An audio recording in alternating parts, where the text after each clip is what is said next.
তো আপনি শুরু করুন ছোটবেলা থেকে, যেখান থেকে মনে আছে আপনি বলার জন্য আজকে এখানে এসেছেন এবং সারা দেশের মানুষ আপনাকে দেখছে এই মুহূর্তে। জি আমার যখন 7 বছর বয়স আমার আম্মা মারা যায়, আমার আম্মার যক্ষা হয়েছিল, মারা যায়। দেন আমার বাবা বিয়ে করে একটা, হ্যাঁ ওই ঘরে একটা ছেলে হয়। আমার বাবা কি করতেন? আমার বাবা আর্মিতে জব করতেন। আর্মিতে জব হ্যাঁ করতেন। আমার বাবা জব করতেন, তখন রিটায়ার্ডের সমস্যা, আমার বাবা হার্টের সমস্যা ছিল, তো আচ্ছা। তো সে জব থেকে 3 বছর পর বের হয়ে চলে আসছে। আচ্ছা, রিটায়ারমেন্টে চলে হ্যাঁ আসছে। তো আমি আমার সৎমার কাছে থাকি, আর সৎমা এবং আমার নানু আর কি, তার আম্মা, ওখানে আমি বড় হই মামাদের আপনার কাছে মা কি থেকে। মারা যান নাকি? হ্যাঁ আমার আম্মা মারা যায়, আমার আম্মা যক্ষা রোগ হয়েছিল। ও যক্ষা হতে আর কি যক্ষাটা গাঢ় হয়ে গিয়েছিল। আচ্ছা। আর ওই সময়টা যক্ষার কিন্তু ট্রিটমেন্টটা কিন্তু পুরোপুরি বের হয়নি। আপনি কি আপনার মায়ের একমাত্র সন্তান? জি ওকে, মানে সে অর্থে আপনার বাবারও প্রথম সন্তান। হ্যাঁ। আচ্ছা, তারপরে আপনার মা মারা যাওয়ার পরে আপনার বাবা আরেকটা বিয়ে করেন, হ্যাঁ, তখন আপনার বয়স আমার কত? আম্মু থাকাকালীন সে বিয়ে করে, কিন্তু আমার আম্মু জানতে পারেনি যে বিয়ে করেছে। ও ওকে বুঝতে ওকে, ছিল। তখন আপনার বয়স কত যখন আপনি সৎমার কথা জানলেন বা সৎমা আসলো ঘরে? আহ, বা আপনার মা মারা যায় কত বছর বয়সে আপনার? আমার যখন 7 বছর তখন তখন আপনার মা মারা যায়। আচ্ছা জি, তারপর? তো আমার মা মারা যায়, তারপরে আর কি একটা সন্তানের যখন আর কি মা থাকে না, তখন সে তার মতো একাকিত্ব আর কি ছিল না, তখন আমি পুরোপুরি একা হয়ে গিয়েছিলাম। তো আমার সৎমা যখন ঘর আসে, তাদের সাথে আমি থাকি। থাকার পর আমার বাবা তো আমাদের সাথে সবসময় থাকতো না, যেহেতু সে জব করতো। হ্যাঁ জব করতো, সে প্রতি মাসে একবার আসতো। হ্যাঁ তো প্রতি মাসে একবার আসতো, মানে আপনারা তখন ঢাকায় থাকতেন না? হ্যাঁ আমি ঢাকায় থাকতাম। বাবা কোথায় বাবা ছিল? চিটাগং থাকতো তখন। বাবা চিটাগং থাকতো। আচ্ছা। চিটাগং থাকতো। তা আমাদের সৎমার আর কি ভাই, তাদের বেনারসের কারখানা ছিল। বেনারসি পল্লী ছিল। হ্যাঁ বেনারস পল্লী শাড়ি কারখানা ছিল। তারা মহিলা দিয়ে সুতা পেঁচাতো আর কি আচ্ছা শাড়ির। আচ্ছা। তো তাদের সেখানে সপ্তাহ সপ্তাহ তাদেরকে 400 করে টাকা দেওয়া হতো প্রত্যেকটা মহিলাকে। আচ্ছা। ঠিক আছে, তো তাদেরকে 2টা মহিলাকে বাদ দিয়ে আমাকে সেই কাজটা মানে মহিলা বাদ করাইতো। দিয়ে দেওয়া হলো, মানে হ্যাঁ। আপনাকে কাজে যুক্ত করা হ্যাঁ হলো। কাজে যুক্ত করা হলো, এবং ঘরের কাজও আমি করতাম। হ্যাঁ তো এইভাবেই আমার দিন পার হতে লাগলো। দেখেন আমি তখন ক্লাস আস্তে আস্তে আমি স্কুলেও যেতাম, ঘরের কাজও করতাম, আর ওই নড়ি ভরতাম রাত 11টা 12টা 2টা পর্যন্ত নড়ি ভরতাম। এটাকে নড়ি ভরা বলে কি, সুতা পেঁচানো। কারখানা গিয়ে আর কি বাসার পাশে কারখানা ছিল। তো আমাকে কিন্তু সেই এক্সট্রা টাকাটা দিত না। আচ্ছা। হ্যাঁ তাদের এখানে খেতাম থাকতাম এটাই। যেহেতু আমি তো এখন তাদের একটা সৎ মেয়ে, তাদের এক কথা বলছে, তাদের একটা বোঝা। আমাদের বাসায় একটা ভাইটা আসছে, মাকে রুম ভাড়া দিছে আর কি আমার ওই আম্মু। হ্যাঁ রুম ভাড়া দেওয়ার পর তার হাজব্যান্ড ওয়াইফ ছিল। তো তার দেবর মাঝে মধ্যে তাদের বাসা আসতো, তো আমি এক রুমে বসে বসে নড়ি ভরতাম। তো তার দেবর আমাকে দেখছে, হ্যাঁ দেখার পর বলছে যে মেয়েকে বিয়ে দেওয়া যাবে কিনা। আপনাকে চয়েস করেছে? হ্যাঁ তখন তার ভাবি বলছে মেয়ে তো মাত্র ক্লাস 8 পড়ে, ছোট, তাকে দিবে নাকি। আর তাকে আমি মামি করে ডাকতাম। হ্যাঁ মামি বলতাম। সারাক্ষণ তাদের বাসায় খেলা বাকি কাজ করতাম, কাজের পর তাদের বাসায় আটা দিতাম। তো মামি আমার আম্মাকে বললো যে আপনার মেয়েকে বিয়ে দিবেন, আমার দেবর তো আপনার মেয়েকে পছন্দ করছে, কই নিয়ে গেলে ভালো, তাতে নিয়ে যাও, আপদ দূর হবে। এটা বললো যে আপদ দূর হবে। হ্যাঁ এই যে বলতেছে। পরে যখন আমি শুনতে পেলাম যে আমার বিয়ে নিয়ে কথা চলতেছে, তো আমি বাসা থেকে পালায় বের হয়ে যাই। ক্লাস 8 আপনি বিয়ে নয় কিছু বুঝতেন? বিয়ে না জিনিসটা কি? তখন আমি বিয়ে তো দূরের কথা, আমি বাসার ঘর থেকে বের হইতাম না। আজকে যে এপিসোডটা আমরা প্রচার করছি, সেই এপিসোডটাতে আমরা চোখে আঙ্গুল দিয়ে যে জিনিসটা দেখিয়ে দেব, সেটা হচ্ছে আমরা কেন বারবার বলি যে একটা মেয়েকে নিজের পায়ে না দাঁড়ানো পর্যন্ত তাকে আসলে বিয়ে দেওয়া উচিত না। রাইট। আমরা এই গল্পটাই এখানে প্রচার করতে চাচ্ছি, মেসেজটা দিতে চাচ্ছি এটাই। আমি আমার জীবন গল্প অনুষ্ঠানে সারাটা জীবন ধরেই, মানে জীবন গল্পের অনুষ্ঠানের যে বয়স, সে বয়সে আমি একটা কথা বলেছি মেয়েদেরকে নিয়ে, যে আপনার ছেলে তো গায়ে গতরে খেটে কাজ করতে পারবে, যদি এরকম হয় যে লেখাপড়া করাতে পারেননি, চাকরি বাকরির ব্যবস্থা করতে পারেননি, কিন্তু জীবনে কোনোদিন যদি একটা মেয়ের যদি বিপদ চলে আসে সংসার জীবনে এবং সিদ্ধান্ত নেবার যদি প্রয়োজন হয়, তাহলে সেই মেয়েটা কি করবে? না আছে লেখাপড়া, না আছে জব, কি করবে? তো সেই জায়গাটাতে আমার কাছে মনে হয় যে একটা ছেলের চাইতে একটা মেয়েকে স্বাবলম্বী করাটা খুব বেশি জরুরি। হ্যাঁ, কেন বলছি এই কথাটা, যে আজকের এই জীবন গল্প আপনারা যদি পুরোটুকু শোনেন তাহলে বুঝতে পারবেন। জি বলেন, তারপর কি হলো? ক্লাস 8-এর কথা বলছিলাম, আপনি পালিয়ে থাকতেন। হ্যাঁ তো আমি পাড়ে থাকতাম। তো ফাইনালি যখন তাদের সাথে বিয়ের কথা তো পুরো পাকাপোক্ত হয়ে গেছে, তো আমার যেদিন বিয়ে হবে তার 3 দিন আগে 3 দিন আগে? হ্যাঁ 3 দিন আগে আমি পাশের বাসার একটা ভাইটা, তাদের রুমে গিয়ে ঘরে গিয়ে পালায়া ছিলাম। বাসায় সব আমাকে খুঁজে করতেছে, কেন ছেলে ফ্যামিলি আসছে আবার আমাকে দেখবে, দেখার জন্য। আমার ওই ভাইটা মামি বলতেছে কি, সে তো বুঝতে পারেনি যে আমার বিয়ের পরে আমার লাইফটা কি হবে, বা যে ছেলে আমাকে বিয়ে করতেছে সে তো আমাকে বিয়ে করার জন্য আসে নাই। সে আসছে দেখছে যে ঢাকায় বাড়ি আছে স্থানীয়, বিয়ে করার পর যদি আমি এখানে একটু একটা থাকার জায়গা পাই, বসে বসে খেতে পারি, সে এই লোভে কিন্তু আমাকে বিয়ে করছে। তুমি এখানে থেকে যে কষ্ট করতেছো, হ্যাঁ, এই সারাদিন বাসার কাজ করতেছো, রান্না টান্না বাসার কাজ, কুয়া থেকে পানি তুলে, তখন আমাদের কল ছিল না, কুয়া থেকে পানি তুলতে কুয়া হতো। ছিল আর টিপ কল ছিল, টাইম মতো পানি আসতো 2 বেলা। তা আমার সেই সকাল ভোরবেলা উঠে কুয়া থেকে পানি তুলতে হতো, তুলে কাপড় চোপড় ধুতে হতো। আমার 9 মামা ছিল, 9 মামা আর আমার আম্মা একজন। তো তাদের এই কাজ সব কিছু আমার করতো। তখন তারা কেউ বিয়ে করেনি, যে শুধু বড় মামা বিয়ে করেছিল। আচ্ছা, তো ওই মামি আমাকে বললো, এক কাজ করো, যেহেতু বিয়ের জন্য কি দিতেছে, আর ছেলেও অনেক দেখলাম সুন্দর টুন্দর, গার্মেন্টসের সুপারভাইজার, তুই বিয়ে করে ফেল। তাই আমি বললাম যে আমি বিয়ে করবো, আমি এখন ছোট, আমি ক্লাস 8-এ পড়ি, হ্যাঁ, বিয়ে করে আমি যাব, আমার ওখানে আমি কিভাবে থাকবো? হ্যাঁ, আমি ওখানে কি করবো? আমার এই বুঝ ক্ষমতা ছিল না যে ক্লাস 8-এ পড়ি, বিয়ে করবো, বিয়ের পর আবার কেমনি কি হবে। তখন আমাকে মামি বুঝালো যে না, তুমি করো, 1-2 বছর পর যখন তুমি বড় আছো তখন তুমি সংসার জিনিসটা কি বুঝতে পারবা। তো তারপর আমার মা আমাকে টর্চারি করলো, বিয়ের জন্য আমাকে মারধর করলো। বিয়ে না করলে, এখন না করলে তোর কে খাওয়াইবো, কে পড়াইবো, নুরি বইরা তোর কতদিন তোর খাওয়া মহেন্দ্রের বাসা, এই দুনিয়ার কথা কিছু আমাকে টর্চারিং, মানসিকভাবে শারীরিকভাবে টর্চারিং করলো। তো করার পর আমার যে নানু, আমার সৎ আম্মার যে আমার মা, সে অনেক ভালো ছিল, আমাকে আদর করতো। সে আমাকে বললো তুই এখান থেকে পালা যা, আমাকে বললো যে হয়তো বিয়ে কর, নাহলে তুই পালা যা, আচ্ছা, দুইটা যে কোনো একটা কর, তুই পালে গিয়ে মানুষের বাসাকে কাজ করে খা, তুই ভালো থাকতে পারবি। কেন তুই তো এখান থেকে কাজই করতেছিস, তুই তো কাজ না করে খাচ্ছিস না, তুই এখান থেকে পালা যা। তখন আমি বললাম যে না, আমি পালায় কোথায় যাব, কোথায় গিয়ে থাকবো? হ্যাঁ, আমি একটু বড় হতাম তাহলে আমি পালায় যেতে পারতাম, এখন তো পালায় আমি কোথাও কারো এখানে থাকতে পারবো না। হ্যাঁ, পরে এটা বললাম। তো এক পর্যায়ে শারীরিকভাবে আমাকে টর্চার করার পর আমি বিয়েতে রাজি হয়ে রাজি গেলেন। হয়ে গেলাম। ছেলের বয়স কত ছিল ওই সময়? তখন সে ম্যাচুর ছিল। সে ম্যাচিউর ছিল, আপনি ক্লাস 8-এ পড়েন। হ্যাঁ, ম্যাচুর ছিলাম, তো আমাকে বিয়ে দিয়ে দিল। আমরা দেখি যে একটা মেয়েকে যখন দর্শন করে একবার, একটা মেয়েকে রেপ করা হয় কিন্তু একবার, প্রতিবার কিন্তু একটা মানুষ কিন্তু একটা মেয়েকে প্রতিদিন কিন্তু রেপ করে না। কিন্তু আমরা দেখে আসতেছি যে বিয়ের পর, হ্যাঁ, বিয়ের পর হাজবেন্ডের একটা ওয়াইফের প্রতি সবকিছুই কিন্তু অধিকার থাকে, সেটা শারীরিক, মানসিক সবকিছুই, ফিজিক্যালি ভাবে সবকিছু অধিকার থাকে। কিন্তু এটা কি আমরা কিন্তু কখনো দেখতে পারছি যে বিয়ের পর যখন একটা হাজবেন্ড তার ওয়াইফকে জোরপূর্বক প্রতিনিয়ত তাকে রেপ করা হচ্ছে, তাহলে এটা কি রেপ করা বলতেছে না? এটা কি তার ইচ্ছাকৃত হবে, কি তার সাংসারিক লাইফের একটা পার্ট আমরা কি কেন বলতে বলছেন যাচ্ছি? আপনি, কেন বলছেন? প্রথমতে আমার নানু বলছে যে তুমি চলে যাও, এখন তো ছোট মানুষ, সময় হোক। হ্যাঁ, তো সে চলে যাওয়ার পর 15 দিন পর আসছে, আমার হাজব্যান্ড আসছে, যাওয়ার পর আমাদের রুম দিছে থাকার জন্য। তো আমি ওখান থেকে ভয় পালায় বেরিয়ে আসছি। বের হয়ে এসে আমাদের কুয়ার পাড়ে কুয়া ছিল, কুয়ার কর্নারে গাছ ছিল, গাছের টিপায় আমি বসছিলাম। তখন থেকে আমার সাথে আমাকে মারধর করে আমাকে নিয়ে আসছে। আবার ঘরে নিয়ে আসছে? হ্যাঁ, নিয়ে আসে তোমাকে আমার ওই হাজব্যান্ডের আমার হাজব্যান্ড আমাকে দিল। তো সে জোরপূর্বকভাবে আমাকে টর্চারিং করলো। তা আমি অনেক কান্না করলাম, আমি চিল্লাচিল্লি করলাম। পাশের রুমে আমার আম্মা থাকে, সে কিন্তু আমার শব্দ শুনতে পাচ্ছে, আমি আম্মাকে ডাক দিচ্ছিলাম, হ্যাঁ, যে আম্মা তুমি আসো, আমাকে সে মারতেছে। আহা, আমি বললাম যে আম্মা আমাকে সে মারতেছে, তুমি এই রুমে আসো। তো সে শুনতে পাচ্ছে, হ্যাঁ, আসতেছে না। তো আমার নানু আমাকে বকা দিতেছে যে মেয়েটাকে তো শেষ করে ফেললি, অ্যাটলিস্ট একটা বছর তো সময় নেওয়া উচিত ছিল। হ্যাঁ, একটু ম্যাচুর হতো, একটু বুঝে হতো, তাহলে একটু নিজেকে প্রিপেয়ার করতে পারতো। তো যাই হোক, তা আমার বলছে বিয়ে দিছে, ছেলে কি চেহারা দেখে পানি খাবে নাকি? ওর এখন অধিকার আছে না, ওর ওয়াইফ না, বউ না, এখন ও যেমন ত্যাগ করুক, এখন আমাদের কি? এর আগ পর্যন্ত আপনার সঙ্গে বসে এগুলো নিয়ে কেউ ডিসকাস করা, কেউ সুন্দর করে বোঝানো যে মা সংসার জীবনটা এরকম এরকম? প্রথম কথা হচ্ছে যে ক্লাস 8-এর পড়ুয়া একটা মেয়েকে তো বিয়ে দিতেই পারে না, এটা রাষ্ট্রীয় আইন অনুযায়ীও তো নাই, সেটাই, হ্যাঁ, এবং এটা তো আমাদের জায়গা থেকে এটা একবারে অ্যাকসেপ্টেবল না। কিন্তু অনেক সময় এই বয়সে বিয়ে হলেও আমরা শুনেছি সেই প্রাচীন সময়ে যে এরকম বিয়ে হলে তো বোঝানো হয়, মানে পরিবারের কেউ না কেউ তো বোঝায় যে বিয়ে সম্পর্কটা এরকম, একটা ছেলের সাথে সম্পর্কটা এরকম। এগুলো কেউ কখনো আপনাকে বুঝিয়েছে? হ্যাঁ, এর আগে আমাকে যখন প্রথম রাতের কথা যেটা বললাম, ওর পরে সে সপ্তাহ আসতো আমার হাজব্যান্ড আমাদের বাসায়।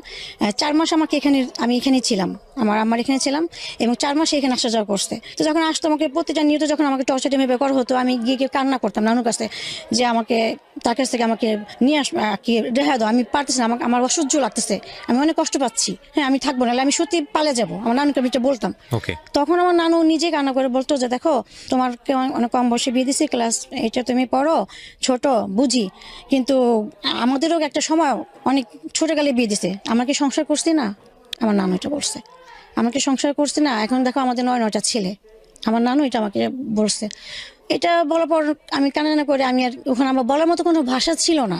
বলার কিছু থাকে না এই কথা বলার হ্যাঁ। পরে আসলে। কিছু থাকে না।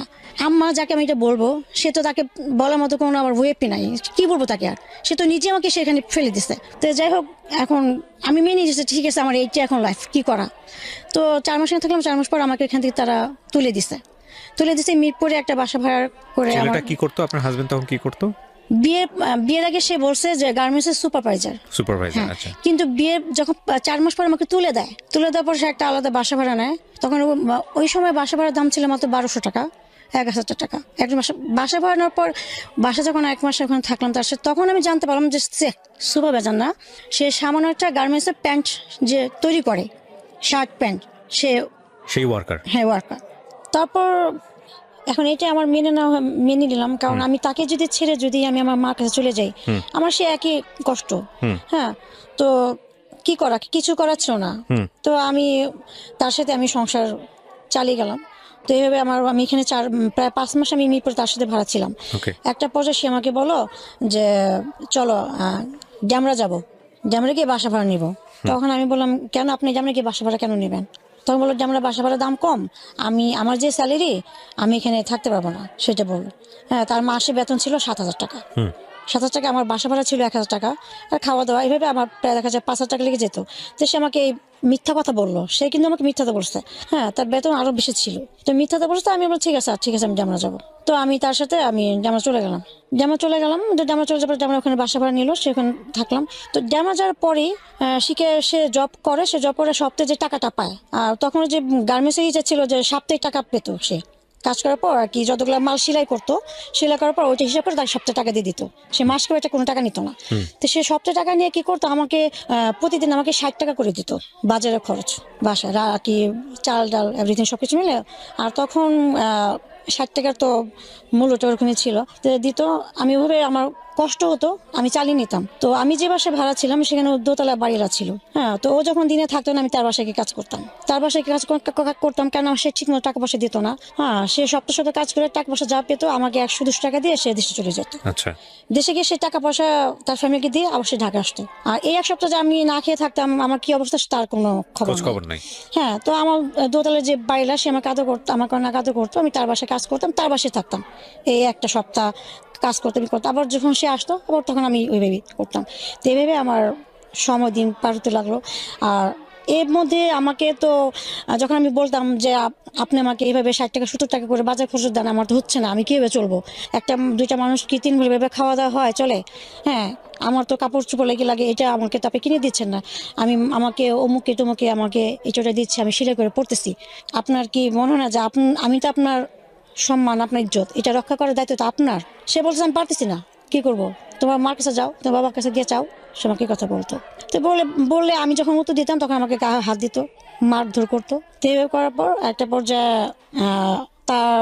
আমি যখন একদিন সে দেশ থেকে গেল, আমি যাওয়ার সময় আমি তাকে বললাম যে আমি খুব অসুস্থ, আমাকে হসপিটালে ভর্তি করা দরকার। আমার জ্বরের পাশে আমার প্রচণ্ড পেন করে, তলপেটে প্রচণ্ড পেন করে, আমার হসপিটালে ভর্তি করা। সে কি করলো, আমাকে অনেক জোরে এখানে একটা ঘুষা বুকের মধ্যে ঘুষা দিয়ে আমাকে ফেলে ফেলছে। আমি অজ্ঞান হয়ে গেছি। তখন সে চলে গেছে দেশে। আশেপাশে যে ভাইটা তারা আসতে আমাকে বানিয়ে আমার সুস্থ করছে। তো বাড়িলা খালামা তারা খুব রাগারাগি করতেছে যে এত ছোট মেয়েটাকে বিয়ে দিছে, আর তার পরে মেয়েটা এত টর্চারিং সহ্য করতেছে, কেন, কিভাবে? তখন আমি যখন জ্ঞান আসলো আমাকে তারা সুস্থ করলো, তখন আমি বললাম যে আমি যে তাকে ফেলে যে আমি আমার কাছে যাবো বা বাবার কাছে, আমার আপন বলতে কেউ নাই। এখন একটাই করতে পারি, আমি তাকে ফেলে গিয়ে আমি একা আমারই করতে হবে। এখন আমি একা, আমি কোথায় যাবো কি? আর তখন আমি এমন একটা ছিলাম যে আমি দিন দিনে কোনো কিছুই চিনতাম বা বুঝতাম না। আমি ছোট থেকে ঘরের ভিতরে মানুষ, আমি বাইরের মুখটা তেমন একটা দেখি নাই, বাইরের দরজার সাথে মিশি নাই যে আমার সেইটা থাকবে। সে 1 সপ্তাহ পর আসবে, 1 সপ্তাহ পর আসবে এই কথা বলে সে গেল, আর তার কোনো খবর নেই। 10 দিন 12 দিন 1 মাস হয়ে গেছে, তার আর কোনো খবর নেই। তাকে ফোন দিয়ে পাচ্ছি না, তার ফোন নাম্বার বন্ধ আমার হাজবেন্ডের। তখন আমি আমার দেওয়ারে আমার ফোন দিলাম, সে বলছে আমি জানি না ভাই কোথায়, কিন্তু তার কিন্তু জানে তার ভাই কোথায়, এবং তার ভাই ইচ্ছে করে পলাতক হয়েছে যেন আমি আমার বাবা আমার কাছে যাই, গিয়ে আমি টাকা পয়সা চাই যে আমার জামাইকে দেওয়ার জন্য। হ্যাঁ, জামাইকে দেওয়ার জন্য সে 4টা মেশিন কিনবে টেলের দোকান দেওয়ার জন্য। এটার জন্য তারা প্ল্যান করছে। এই কথাটা আমি শুনতে পারলাম পারলাম আমার বড় ভাসুরের ওয়াইফের কাছ থেকে, যে দেখো এমন এমন তারা প্ল্যান করছে, ইচ্ছা করে পলাতক হয়েছে যেন তুমি তোমার ফ্যামিলির কাছে তুমি এটা করার জন্য। তখন আমি 1 মাস হয়ে গেছে, আমি তো আমার খাওয়া দাওয়া আমার অনেক কষ্ট হচ্ছে, আমি ওই খালামের বাসায় কাজ টাজ করে 1 মাস পার করলাম। 1 মাস পার করার পরে আমি আমার নানুকে মামাদেরকে ফোন দিয়ে জানালাম এই ব্যাপার। তখন তারা বললো যাচ্ছে ঠিক আছে আমরা ব্যবস্থা করতেছি। তখন আমার মামারা টাকা পয়সা দিয়ে বাসার মালপত্রগুলো নিয়ে আসছে করে তাদের বাসায় নিয়ে আসছে। আমি আবার তাদের বাসায় আমি চলে আসলাম। চলে আসার পর এখন দিন যাচ্ছে, দিনের পর দিন আমার একদিন 2 দিনে আমার মা তো আমার প্রতি প্রচন্ড আর কি ঝগড়া, টর্চারিং, দুনিয়ার কথা গালাগালি করতেছে আমারে, জামাই ভাত খাইতে পারলাম না, হ্যান ত্যান এইভাবে আমাকে সে করতেছে, জামাই ফালাতে এসে পৌঁছতে দুনিয়ারই করতেছে। আর তার একটা কথা যে আমি খারাপ, ভালো না। হ্যাঁ, আমার হাজবেন্ড অনেক ভালো, সেটা বলতেছে। তাদের এই কথা শোনার পর আমি ভিতরে একটা তিক্ততা কাজ করতেছে, একটা কষ্ট করতেছে, না থাক আমি মার্গ থেকে তার কাছে চলে যাই। হ্যাঁ, এখানে আমার মারধর খেতে হচ্ছে, এখানে তাদের কাজ করার পরও মারধর খাচ্ছি। তারা যদি একটা কাজে বোয়া রাখতো তাদের তো বেতন দিয়ে রাখতে হতো, তাই না? 3 বেলা খাবার যদি বেতন দিত না, তো সেক্ষেত্রে আমি সেটা তো করতেছি, তাহলে কেন তাদের এত কথা শুনবো?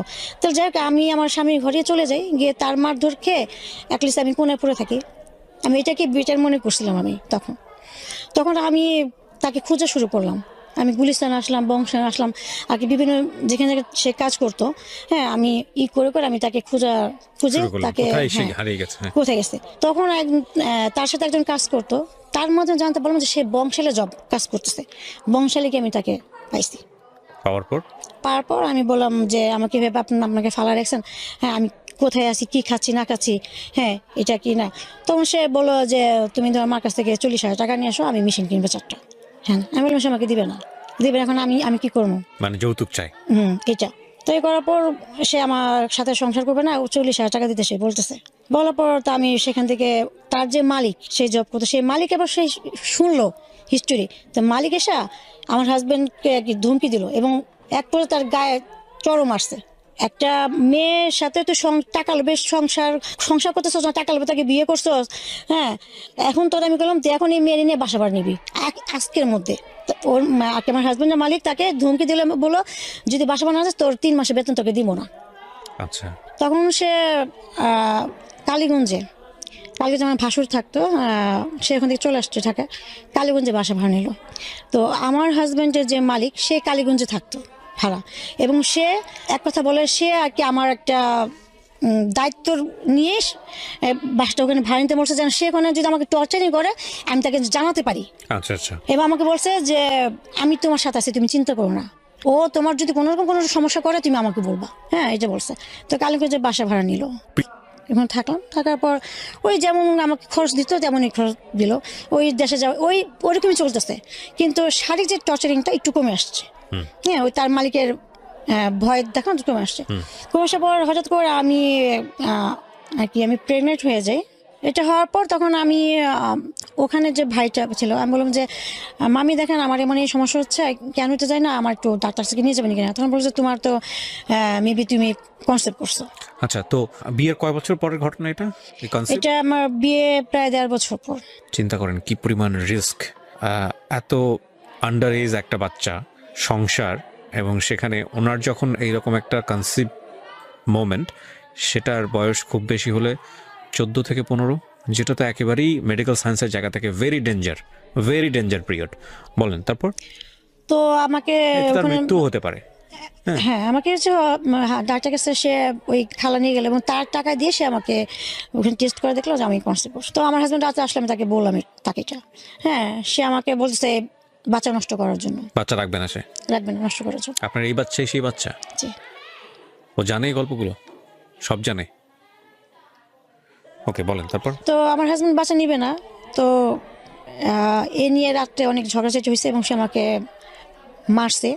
ঝাড়ু ছিল আমার পাশে, ঝাড়ু দিয়ে আমাকে কথা গায়ে হাত তুলতো। হ্যাঁ, কথা ঝাড়ু দিয়ে বাইটে দিছে বাচ্চা নষ্ট করার জন্য, হ্যান ত্যান।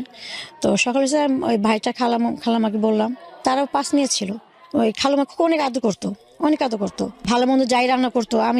সে আমাকে তো দেখা যায় আমাকে না খেয়ে রাখতো, আমাকে দিত, আমি তার বাসায় গিয়ে খেতে আমি করতাম।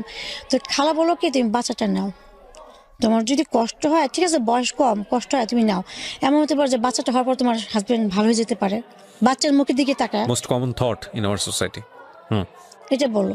তখন আমার বুঝ ক্ষমতা এতটুকু ছিল যে সে যেটা বলবে সেটাই শুনছি। শোনার পর আমারও মনে হলো যে আসলে তো বাচ্চাটা যদি হয়, এটা তো তার নিজের রক্ত, নিজের সন্তান, তাই না? আমি নাহলে পরের মেয়ে, সে আমাকে টর্চার করতেছে, মারতেছে, নির্যাতন করতেছে। যাই হোক, আমার প্রতি হয়তো নাই, যখন একটা বেবি আসবে সেটা তো তার নিজের সন্তান, সন্তানকে তো সে ফেলে দিতে পারবে না। তখন হয়তো হতে পারে সন্তানের ভালোবাসা মায়া সে ঠিক হয়ে যেতে পারে, একটা ভালো একটা লাইফ আমরা পার করতে পারি। এই চিন্তাটা আমিও করলাম। যখন আমাকে খালামা বুঝেলো তখন আমি বাচ্চাটা নিয়ে নিলাম। তো বাচ্চাটা নেওয়ার পর 1 মাস 2 মাস তো ডাক্তার আমাকে, যখন ডাক্তার কাছে যায়, সে বলে আপনার শরীর অনেক উইক, দুর্বল, আপনার খেতে হবে ঠিক মতো, আপনার বেবি সমস্যা হবে। কিন্তু আমাকে যে পরিমাণে আর কি টাকা দিত, সে মানে আমি দেখা যায় 2 বেলা আমি খেতে পারতাম না ঠিক মতো। আমি ওই খালামণির বাসায়, খালার ঘরে গিয়ে খেতাম, বাইরের গিয়ে খেতাম। এবং আমাদের ওই বাসার সামনে একটা দোকান ছিল, স্টোরের দোকান। তো ওই দোকান থেকে 17টা কিনতাম, ওখান থেকে কি শুকনা যাইটি কিনতাম, 100 টাকার মধ্যে সবকিছু কেনাকাটা করে রান্না করতাম। তো সে, তার ছোট বোন ছিল ক্যান্সারে মারা গেছে। হ্যাঁ, তার ছোট বোন নাকি দেখতেছে আমার মতো আর কি, ওই ভাই বলতো। তো সেই জন্য আমাকে সে অনেক আদর করতো।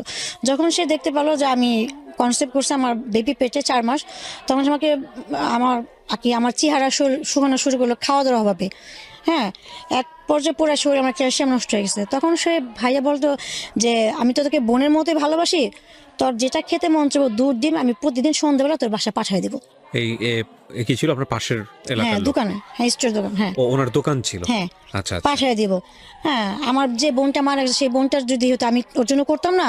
তাই আমার বোনের সাথে তোর চেহারা অনেক মিলে, তো তুই তোর বোন। আমি প্রতিদিন ছোট সন্ধ্যা, মানুষ তো সবাই পাশ থেকে সহযোগিতা হ্যাঁ, আমাকে করতো। সবাই আদর করতো। হ্যাঁ, আর আমি একটু হাসি খুশি ছিলাম, তো অনেক চঞ্চল ছিলাম তখন। আমি এখনো এরকমই তাই করতো। তো প্রতিদিন সন্ধ্যা হলে কি করতো, ওই ভাইয়া বড় বড় কলার ফানা দুধ বাসা পাশা দিত। তা আমি খাইতাম। তারপর সবাই আসো, সবাই আমাকে করতো, সবাই আদর করতে খাইতাম। তো এইভাবে আমার বেবিটা প্রায় 5 মাস হয়েছিল।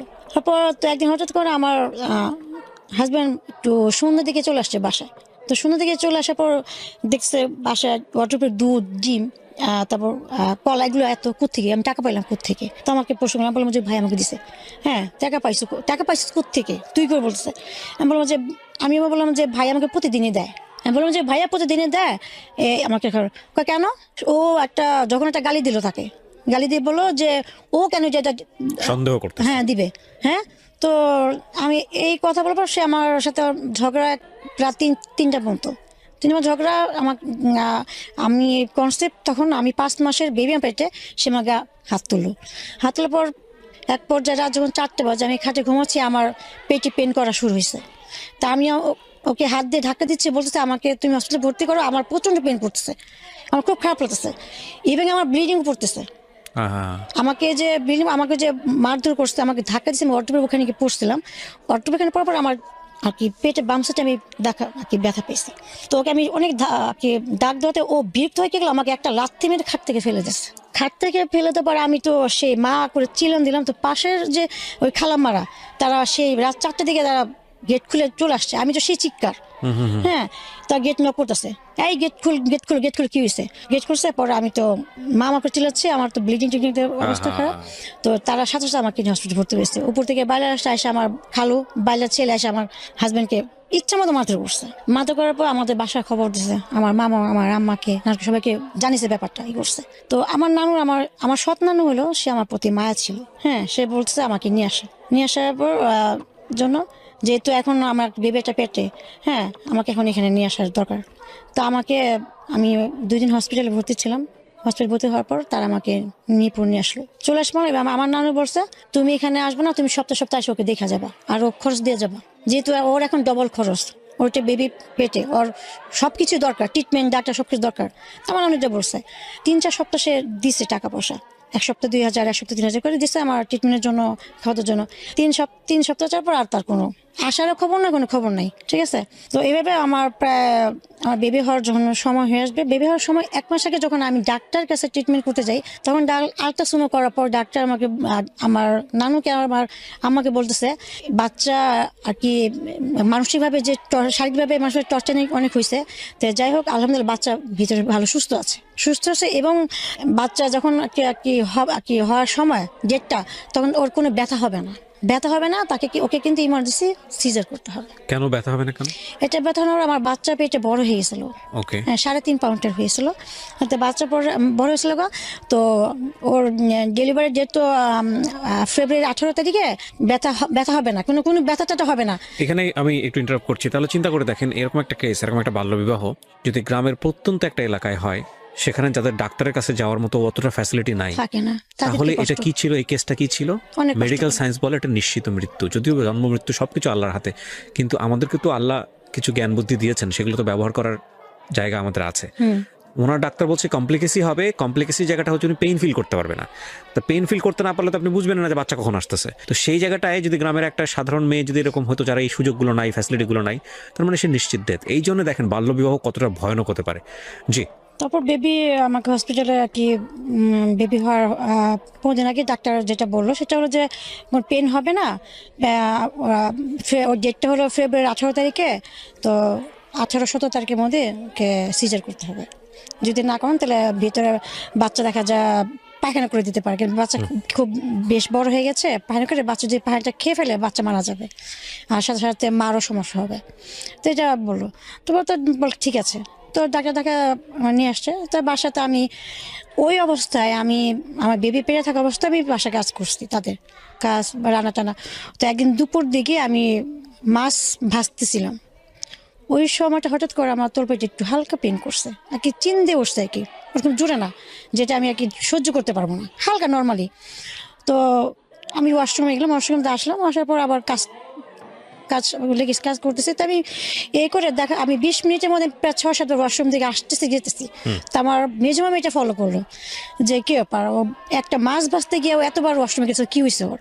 তো মামি এসে বলতেছে কি রে, তুই প্রায় 10-12 বার ওয়াশরুম থেকে আসলে গেলে তোর কি সমস্যা? আমি বললাম যে আমার সমস্যা হচ্ছে, কেমন যেন লাগছে ভিতরে, আর কেমন যেন লাগছে, সুস্থ আছি কিন্তু আমার চাপটা বেশি আসতেছে।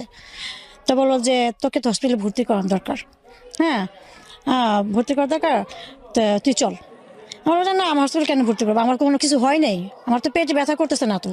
হ্যাঁ, আমি এই কথা বললাম, পেট ব্যথা করতেছে না তো, জাস্ট একটু ওয়াশরুমে চাপ আসতেছে বারবারে, আমি কথা বললাম। তো মামি আমাকে ধুমিতে বলো চল। তা আমাদের বাসার পাশে সরকারি হসপিটাল ছিল। হ্যাঁ, আগে থেকে আমার ওখানে কাগজপত্র সব কিছু করা করছিলাম। তো আমি বললাম যে রিস্কে যেতে পারবো না, হাইটে যেতে পারবো, আমাকে হেঁটে নিয়ে চলো। তা বাসায় যে অবস্থায় ছিলাম সে অবস্থা আমাকে ওখানে আমি গেলাম হসপিটালে, যার সাথে সাথে আমাকে যখন ডাক্তার আমাকে চেক আপ করার সাথে সাথে পুরো বেডে ও পেটের ভিতরে পায়খানা করার পর পুরো বেড পুরো ভরে গেছে। হ্যাঁ, ওই সময় আমি অজ্ঞান হয়ে গেছি। তখন ডাক্তার বললো ইমার্জেন্সি অপারেশন করতে হবে, নাহলে বাচ্চা পেটে মারা যাবে, বাচ্চা পেটে পায়খানা করে দিছে, মারা যাবে, আপনার অনেক দেরি করে ফেলছেন। হ্যাঁ, দেরি করে ফেলছেন।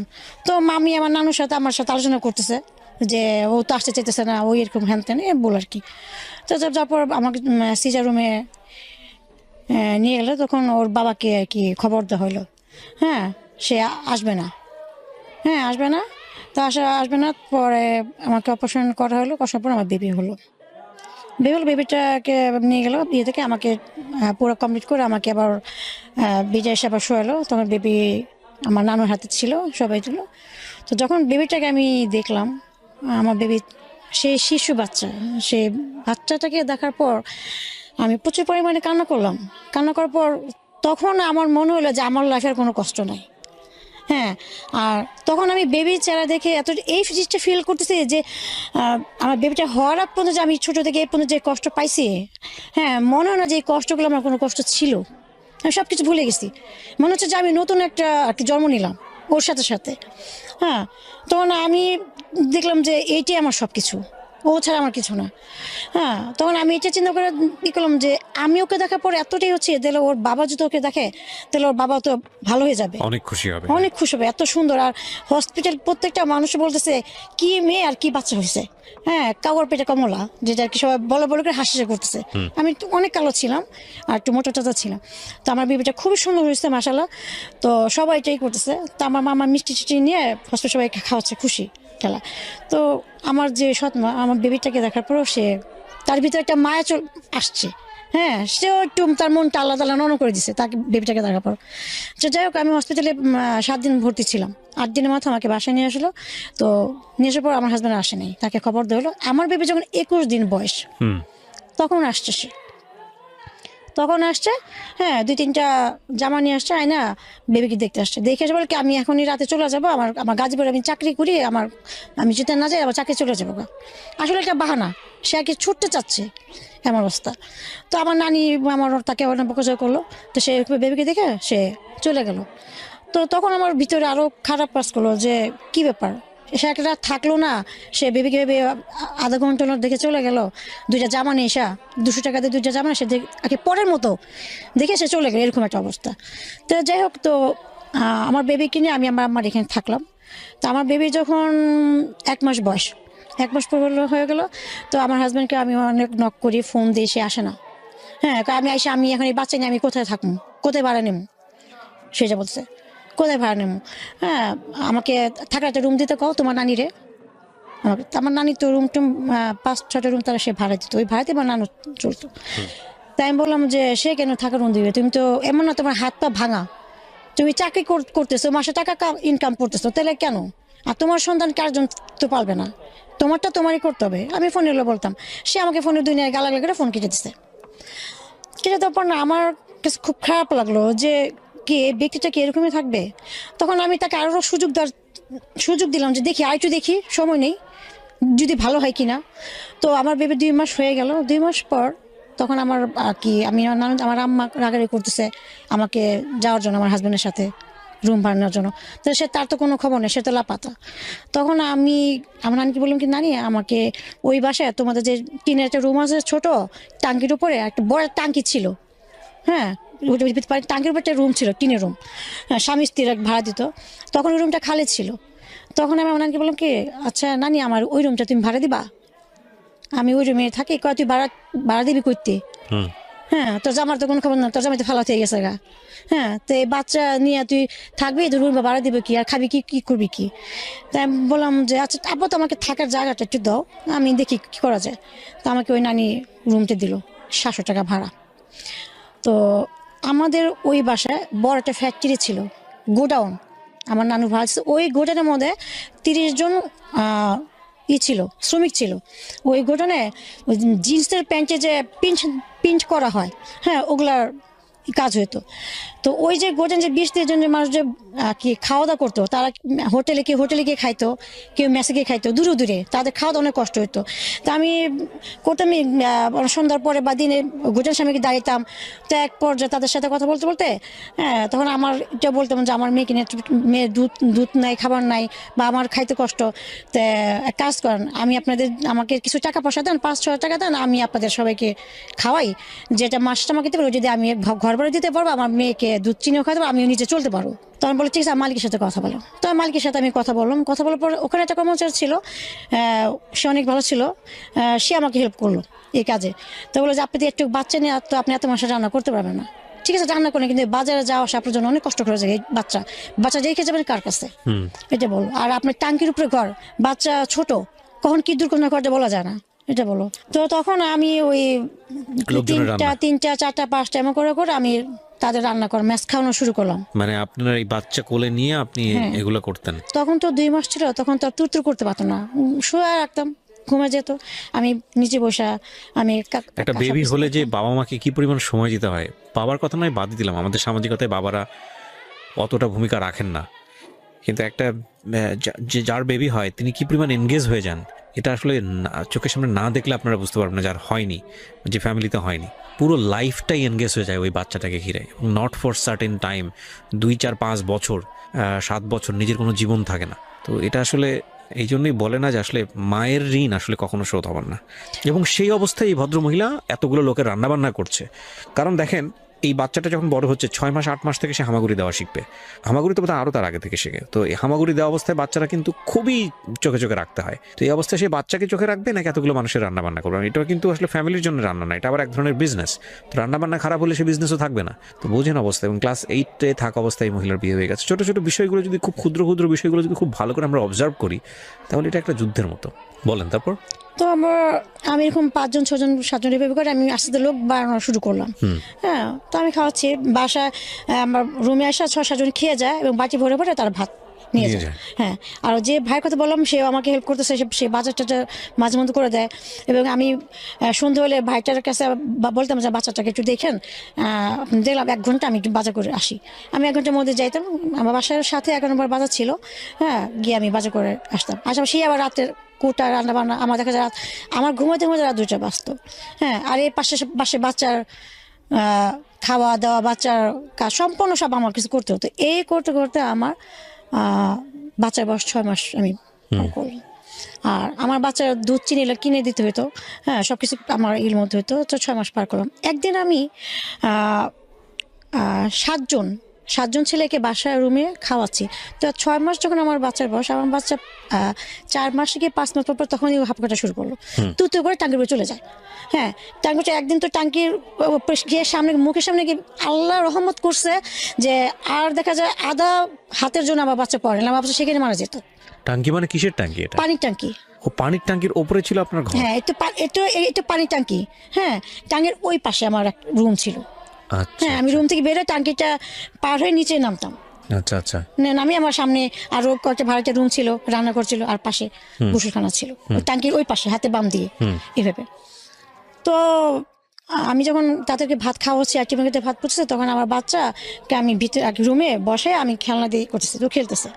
ওর মধ্যে আমার এক মামা আসছে। হ্যাঁ, আমার বাচ্চাটাকে নেওয়ার জন্য কুলো করে নিয়ে বাইরে ঘুরতে নিয়ে যাবে আর কি। তো খুব একটু সুন্দর টুন্দর ছিল, বিকেল হলে নিয়ে যেত। তো আমার মামা জানতো না যে আমি এরকম রান্না টান্না করে সবাইকে খাওয়াই বা আমার জামাইয়ের এই সমস্যা। হ্যাঁ, কারণ আমি তো তাদেরকে তো সমস্যা অনেকবারই বলছি, তারা আমার কোনো হেল্প করে নাই, আমি কি করবো? হ্যাঁ, তো এর জন্য আমি তাদেরকে আর কোনো কিছু বলি, আমি আমার মতো করে আমি আমার বাচ্চাটাকে আমি ফিরছি আমরা। এই তো আমার এইভাবে আমার 3টা বছর পার হয়ে গেল। আমার এই কর্মজীবন করতে করতে। এই 3 বছর আপনার হাজবেন্ডের সাপোর্ট কেমন ছিল? না, ও আর ছিল না, ওর আর কোনো দেখা সাথে কোনো কিছু ছিল না। মানে আপনি একা একাই এই মেস খাওয়াতেন? হ্যাঁ, আর আপনার বাচ্চাকে মানুষ হ্যাঁ, করতেন? মাঝখানে আমার মেয়ের বয়স যখন 2 বছর, 1.5 বছর, তখন আমি যখন সবাইকে খাওয়াচ্ছি রুমে, আমার মামা এসে দেখা আমার নানুর কাছে গিয়ে বলে যে জামাই থাকতে পরপুরুষেরকে ভাত বাইরা খাওয়ানো মানে গেরি করা এক কথা, সেই কথা বলো।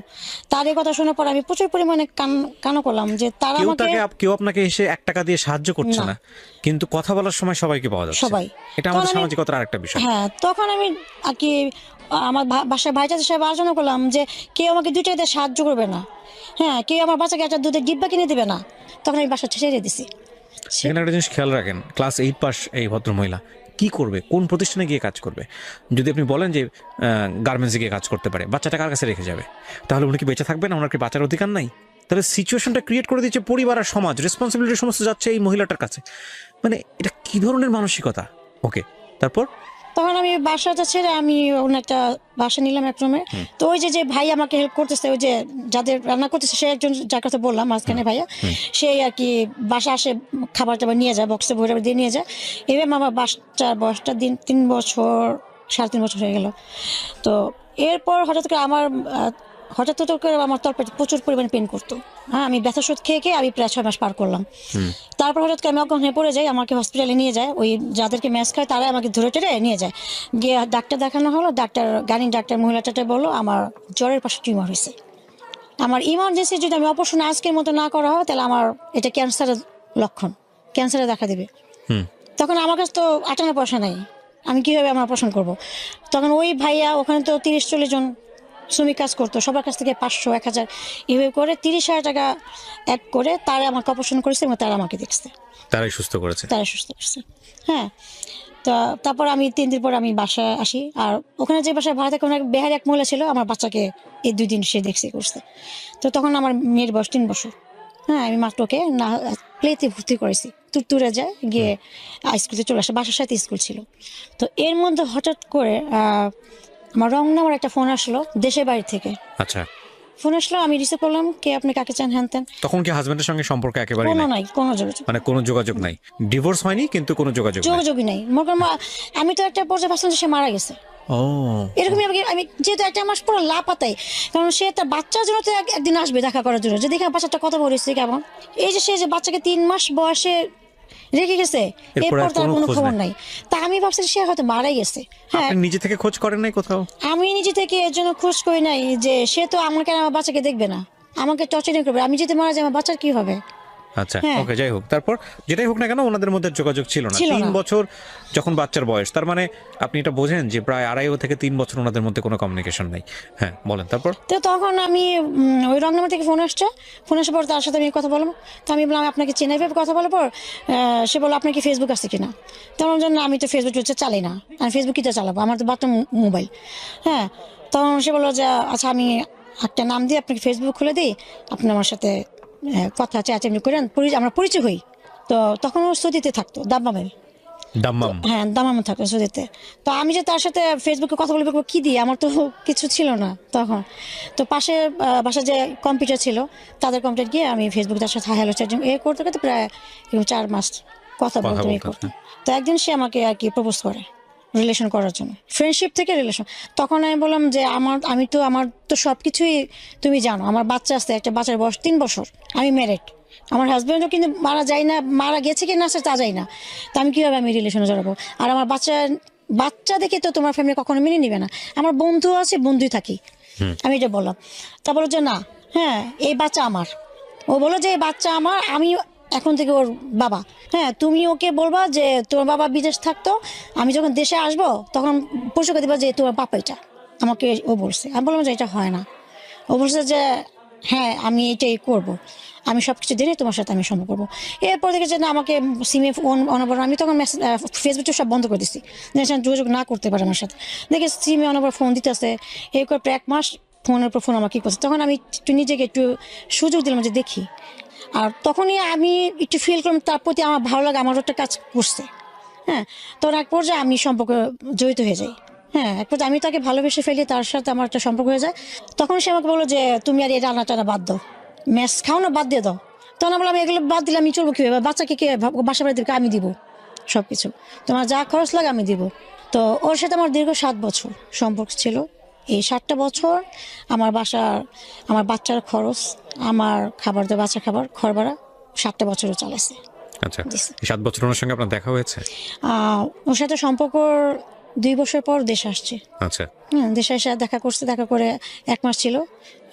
ওর দেশের বাড়ি চাঁদপুর। হ্যাঁ, 1 মাস থেকে পরে আবার কাতার চলে গেছে। আচ্ছা, পরে কাতারে চলে যাওয়ার পর পরে আবার আসার পর আমাকে বিয়ে করছে। বিয়ে করলো আপনাকে? হ্যাঁ। কয় বছর পর বিয়ে করলো? 7 বছর পর আমাদের সম্পর্ক, 7 বছর পর বিয়ে করছে আমাকে। আচ্ছা, তো আপনার হাজবেন্ড, আগের হাজবেন্ডকে আপনি ডিভোর্স দেননি? হ্যাঁ, ডিভোর্সটা, হ্যাঁ বিয়ে করার আগে ডিভোর্স দিচ্ছি আমি তাকে। তার মানে 10 বছর যাবত উনি লাপাত্তা, আপনার হাজবেন্ড প্রায় 10 বছর যাবত লাপাত্তা, তারপরেও আপনি ডিভোর্স দেননি, যেহেতু আপনি আরেকটা সম্পর্কে যাচ্ছেন সে কারণে আপনি ফর্মুলা তাকে ডিভোর্সটা দিলেন। হ্যাঁ। ডিভোর্সটা কি হিসেবে দিয়েছেন? আপনার হাজবেন্ডের কোন ঠিকানায় আপনি কাগজ পাঠিয়েছেন? আমার হাজব্যান্ডের ফরিদপুর বাড়ি। হ্যাঁ। হ্যাঁ, ওই ঠিকানাটা ছিল। তো ও যখন ও দেশে আসার আগে, তো ও তো ওর সাথে সবকটা আমার তো কাছাকাছি না, দূরে দূরে বিদেশে, এই ফোনে কথা, 24 ঘন্টা ফোনে কথা বলতাম, ভিডিওতে দেখতাম, এটাই আমাদের সম্পর্ক। হ্যাঁ, সামনাসামনি না। তো হুট করে আমি আমার মাথায় টাচ করলো, ও যে আমাকে বিয়ে কথা বলেছে, আমার হাজবেন্ডের সাথে আমার তো ডিভোর্স হয় নাই, আমি ডিভোর্সটা আমি বিয়ে করি কীভাবে? তো এই কীভাবে ডিভোর্স দিতে হয় বা কীভাবে কাগজ তুলে, এটা আমি একটু বুঝতাম না তখন এটা। তো তখন আমি ওই আমার মামিকে বললাম, তখন বললো যে তোর যে কাজ সে বিয়ে হয়েছে, ওখানে গিয়ে তোর কাবিনামা তুলতে হবে, তুলে গিয়ে তারপর সে করতে হবে। তাহলে আয় চল, তোর সব কিছু আমি করে দিচ্ছি। তো যেখানে আমার কাজ হয়েছে সব কাগজপত্র তুলে সব কিছু করে আমি ওই ঠিকানার মতো আমাকে তারা বলে দিল যে এমনি এমনি করে সই দেন, এটাই করার, এভাবে আমার কাজ পাঠিয়ে দিব।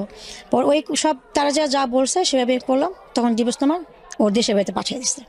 আচ্ছা, তো আপনারা বিয়ে করলেন তারপর? হ্যাঁ, তারপর দেশ আসলো। দেশ আসার পর আমরা জুলাইয়ের 3 তারিখে 2016 তারিখে আমরা 2016-তে হ্যাঁ, বিয়ে করলেন।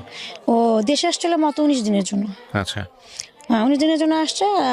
তো বিয়ে করলাম, বিয়েটার পর আমাকে দেশে নিয়ে গেল ওদের বাড়িতে। হ্যাঁ দুবাইতে। আর আমার মেয়ে তো তৎক্ষণাৎ তখন বড় হয়েছে। কত বছর বয়স তখন মেয়ে? তখন এখন আমার মেয়ে ক্লাস 9-এ পড়তেছে। তো তখন তো ওইটা 3 mature। বছর, 3 বছর ভালোই। আমার মেয়ে ম্যাচুর, হ্যাঁ 3 বছর আগের কথা। তো আমার মেয়েকে ওর আম্মাকে বললো 5-6 যে এ পড়ে।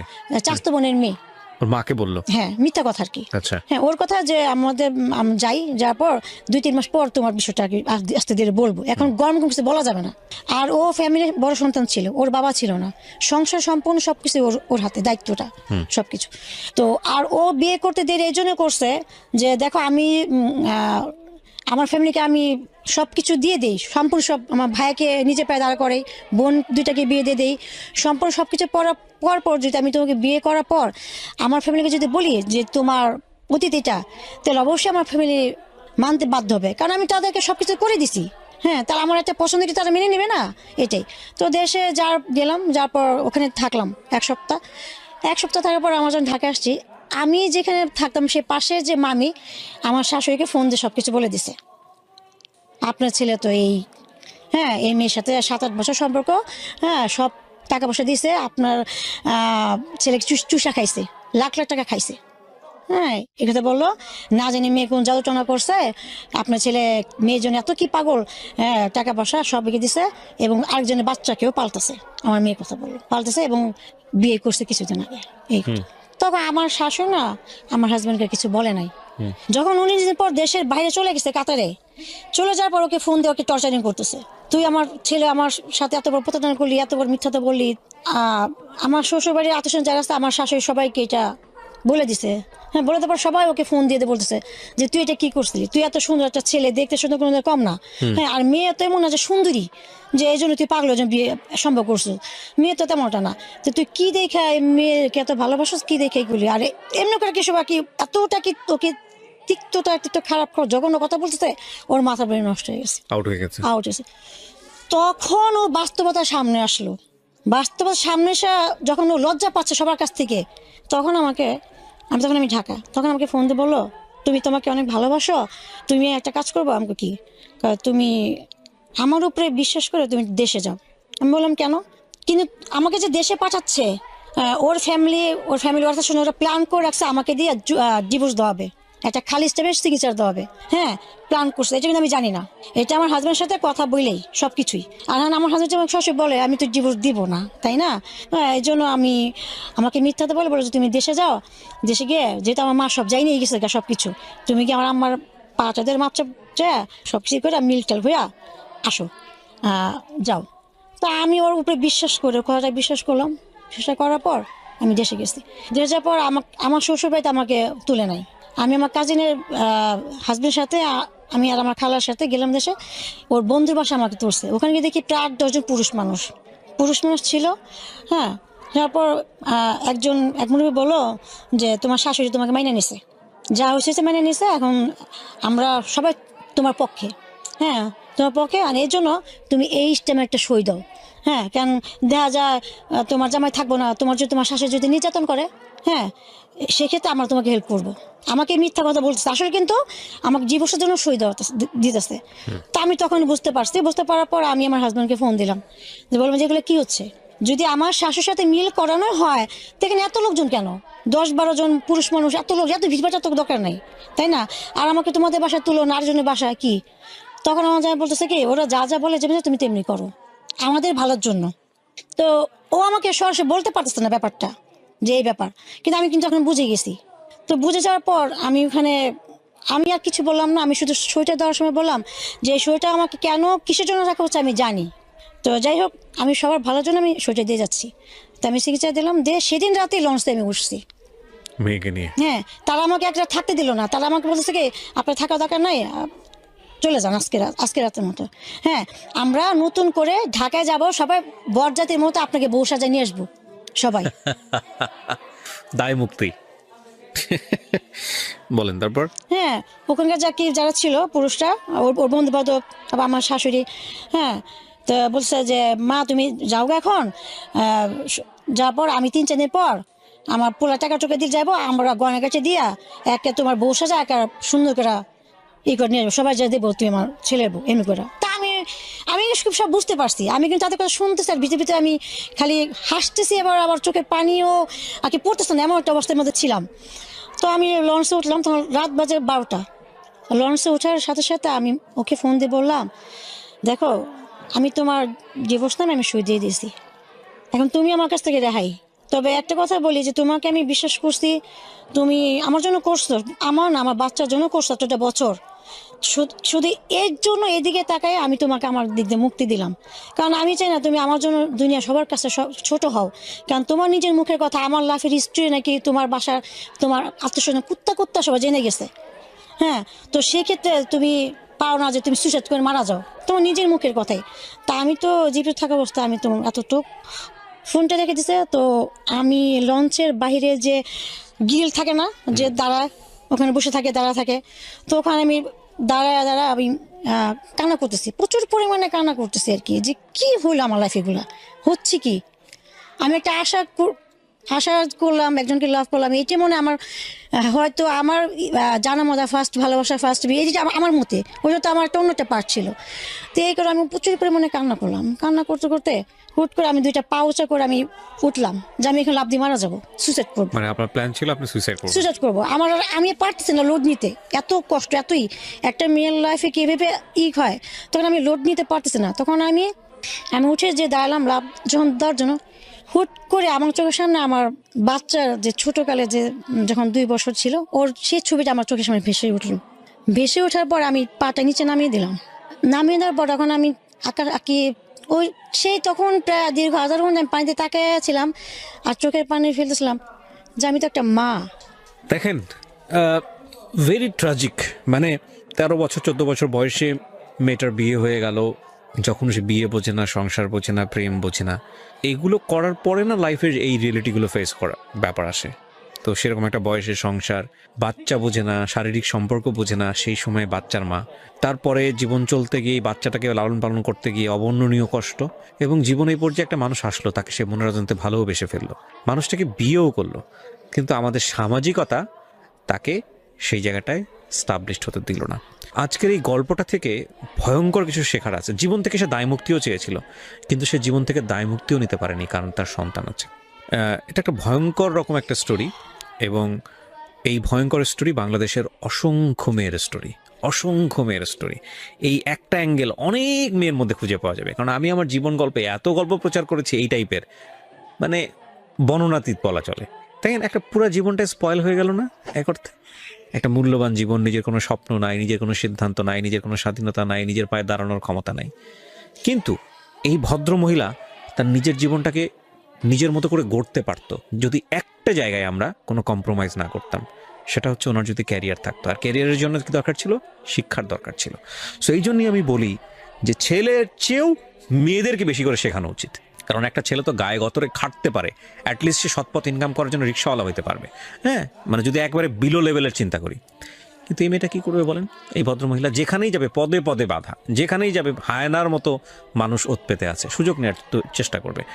তো সেই জায়গাটা থেকে উনি যদি শিক্ষিত হতেন, মিনিমাম লেভেল অফ এডুকেশন যদি ওনার থাকতো, এবং উনি যদি একটা জব করতেন, ওনার যদি সলভেন্সিটুকু থাকতো, উনি যদি আয় করতে পারতেন, তাহলে ওনার লাইফটা হয়তো অন্যরকম হতো। আমি জানি এই কথাগুলোই বলতে আপনি এখানে এসেছেন, আরও কিছু কি বলতে চান শেষের দিকে এসে? শেষে